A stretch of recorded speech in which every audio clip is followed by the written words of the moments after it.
উস্কানি ছিল এবং প্রধান উস্কানিটা আসছে শেখ হাসিনার কাছ থেকে। এগুলো আমার বিবেচনা। শেখ হাসিনাকে এই সময় একটা এই ভাষণটা দিতে হবে কেন 6 মাসের মাথায়? আপনি বিশ্বাস করবেন আমার জীবনের কঠিনতম কাজটা আমি গতকালকে করেছি, গত রাতে এই শেখ হাসিনার 47 মিনিটের ভাষণটা আমি শুনেছি। এটা আমার কাছে মনে হয়েছে যে এত কষ্টকর কাজ আমি মানে গত কয়েক মাসে আর করি নাই। পুরো ভাষণটা আমি একটানা শুনেছি যে উনি কী কারণে ভাষণটা দিচ্ছেন এবং উনি কী বলেছেন। এবং আমি না বারবার আশা করতেছিলাম যে দেখেন একটা লোক 15 বছর ক্ষমতায় ছিল টানা, তাই না? তারা আরও একবার ক্ষমতায় ছিল, অনেক দিন ধরে রাজনীতি করেন। আমার ধারণা ছিল উনি তো রাজনীতিটা বুঝেন।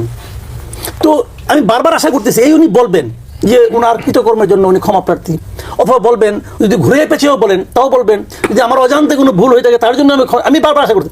আমি মনে হচ্ছে কিন্তু উনি বোধহয় এখনও ক্ষমতা আছে, ওনার ভাবভঙ্গি কথাবার্তা দেখে মনে হচ্ছে যে উনি এখনও ক্ষমতা আছে, একটু বেড়াতে গেছে, আসবে এখানে আইসা নিয়ে সবাইকে নাম ধরে ধরে ধরবে এবং ফাঁসিতে ঝোলাবে, তার ভাবভঙ্গি এরকম। তো এরকম একটা ভাষণ উনি কেন দিলেন? এখন আপনি তো বলতে পারেন যে উনি ভাষণ দেওয়ার আগেই তো ভাঙা শুরু হয়েছে। হ্যাঁ, এটাও ঠিক, উনি ভাষণ দিয়েছেন 9টায়, ভাঙা শুরু হয়েছে 7টা দিকে চলে গেছে। আর তারও আগে বুলডোজার মিছিল হয়েছে, বুলডোজারের জন্য আহ্বান জানাইছে ফেসবুকে, আমি নিজেও দেখেছি। এটা হলো আরেকটা মানে অভিযোগ না, কিন্তু ঘোষণা কিন্তু আগে ছিল ভাষণটা দিবেন।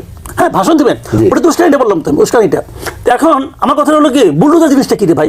আপনার বাসায় আছে একটা, অথবা এখানে অন্য কারো বাসায় আছে যে আমাদের প্রত্যেকের ঘরে একটা বুলডোজার আছে, আমরা বাথরুমের পেছনে ওটা লুকায় রাখি, পরে পকেটে নিয়ে বাইরে পড়ি, তা তো না। বুলডোজারটা তো ম্যানেজ করতে হয়েছে, বুলডোজার না হোক অথবা এসকেভেটর হোক, যাই হোক, এটা ম্যানেজ করতে হয়েছে। এটা কোথেকে আসছে, কে দিচ্ছে, কেন দিচ্ছে? আমি শুনলাম এটা নাকি সিটি কর্পোরেশনের। এটা সিটি কর্পোরেশন কোন বিবেচনায় দিল, কীভাবে দিল, কী কারণে দিল? তাহলে এগুলি দেখে মনে হয় কি এই পুরো ঘটনাটার পেছনে সরকারের এক ধরনের আস্কারা আছে। আমি উস্কানি বলছি না, আস্কারা আছে। শেখ হাসিনার উস্কানি আছে, সরকারের এক ধরনের আস্কারা আছে। সরকার চাইলে এটা আটকাতে পারতো, সরকার এটা আটকায় নাই। সরকার হয়তো চেয়েছে এটা হোক, এটা হয়েছে। এখন সব মিলে যে জিনিসটা হয়েছে, লস হয়েছে বাংলাদেশের, লস হয়েছে আমাদের ইমেজের।